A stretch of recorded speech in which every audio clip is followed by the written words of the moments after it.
पर rice star ने लगाए हुए स्पीकर भी अपना कारनामा शुरू कर देते हैं। कान फाड़ देने वाली भयानक आवाजों से पूरा भानपुर गांव गूंज उठा। तभी अचानक आसमान में काली बिजली के साथ थूंग थूंग बहुत तेज गुस्से में गांव के बीचों बीच उतर आया। उसकी आंखें आवाज को सुन उसके कानों में से खून निकल रहा था। थूंग थूंग चिल्लाया, नहीं छोड़ूंगा, नहीं छोड़ूंगा किसी को, किसको मारूं, कैसे मारूं, बंद करो ये आवाज, मेरे कान फट जाएंगे, मैं पूरे गांव को ही उजाड़ कर रख दूंगा। वो दर्द से तड़प रहा था। तभी राइस स्टार हिम्मत करके उसके सामने आता है। थूंग थूंग उसे कांपती आवाज में कहता है, ये खरगोश के तू कोई भी हो, जल्दी से आवाज बंद करवा वरना तुझे कच्चा चबा दूंगा। फिर राइस स्टार बोला, अच्छा तो तू ही है वो जो 7 बजे के बाद आवाज करने पर मासूमों की जान ले लेता है। बता ऐसा क्यों करता है, क्या दुश्मनी है तेरी इन लोगों से? थूंग थूंग चीख कर बोला, ए चला जा यहाँ से, पहले ही मेरा दिमाग खराब हो रहा है इस शोर से। मैं तुझे क्यों बताऊं, दफा हो जा। तुझे बता के मैं क्या करूंगा, तू क्या ही कर लेगा, बस मेरी पावर काम करने लगे, एक एक को चुन चुन के मारूंगा। राइस स्टार स्पीकर का रिमोट हाथ में पकड़े हुए कहता है, अगर तूने सच नहीं बताया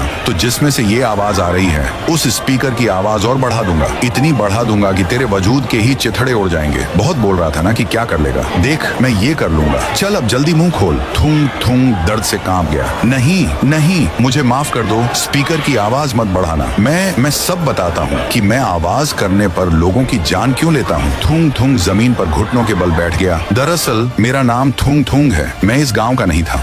मैं यहाँ JEE का एग्जाम देने के लिए रहने में के लिए कमरे की तलाश करते हुए इस गांव आया था। एक रूम मुझे मिल भी गया। कल मेरा एग्जाम था, इसलिए मैं रात को अपने कमरे में बैठकर पढ़ रहा था। मेरे लिए वो इम्तिहान मेरी जिंदगी था। पर मेरे रूम के बाहर गांव के सरपंच के कुछ गुंडे बेटे नशे की हालत में गाने की आवाज फुल बढ़ाकर नाच रहे थे, गालियां बक रहे थे। मुझे उनकी गानों के आवाज से पढ़ने में डिस्टर्ब हो रहा था। मैं बस उनके पास गया और उनसे मिन्नत की, भाई प्लीज आवाज कम कर लो यार, कल मेरा पेपर है, मेरी जिंदगी का सवाल है, मुझे तुम्हारे आवाज से डिस्टर्बेंस हो रही है। पर वो जानवर, उन्होंने मेरी एक न सुनी, उल्टा मुझे ही गाली बकने लगे। देख रहे बिडू, लोग आज तक अपुन से किसी ने सर उठा के भी बात नहीं करी, और ये पढ़ाकू बंदर जैसा दिखने वाला लड़का अपुन को ज्ञान पेल रहा है और हमारी पार्टी को खराब कर दे लिए है इसने। बेटा कल मिल तू, तुझे बताता हूँ अपुन की हट के लिए। अब उसने जैसा कहा था वैसा ही हुआ। उन्होंने मुझे घर से पकड़कर गांव के बीच में लेकर आए। वहां लोगों की सभा बिठाई गई। फिर सरपंच के बेटे ने मुझ पर झूठा इल्जाम डाला। अरे गांव वालों, ये पढ़ाकू बंदर जैसा दिखने वाला लड़का कोई स्टूडेंट नहीं है, बल्कि चोर है। साला कल रात 1 बजे मैंने इसे एक घर पे चोरी करते वक्त रंगे हाथ पकड़ लिया हूँ। मैं तो कहता हूँ इसे चोरी करने में, जुर्म में दर्दनाक मौत दे। गांव वाले भी उसके बहकावे में आ गए और उन्होंने सरपंच के बेटे का साथ दिया। उसके बाद मेरा सर ही काट डाला। मैं दर्द से चिल्लाता रहा। उसके बाद वह तीनों ही जीप में बैठकर दूसरे गांव में रहने के लिए चले गए। मुझे इंसाफ नहीं मिला, मुझे उनको जान से मारना है।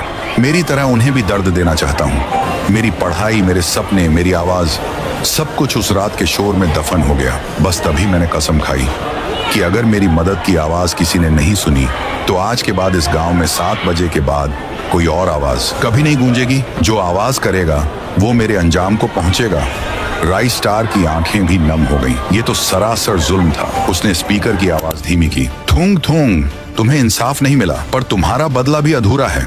तुम्हारे असली गुनहगार वो गुंडे और वो सरपंच का बेटा, इन्हें तुम्हारे पास जरूर लाऊंगा। अगले गांव की सुबह राइस स्टार ने वह 3 गुंडों को पकड़कर गांव वालों के सामने ले आया। उन्हें भी उसी सूखे पेड़ पर उल्टा टांगा और लोगों के सामने राइस स्टार ने उन तीनों का भी सर एक ही बार में धड़ से अलग कर दिया। थूंग थूंग को इंसाफ मिल चुका था। उसके बाद भानपुर में 7 बजे के बाद कभी वो खौफनाक सन्नाटा नहीं हुआ। गाँव वाले एक साथ झूम उठे। तो गाइज, आपको ये वीडियो कैसा लगा जरूर कमेंट में बताना और इस वीडियो को लाइक ठोक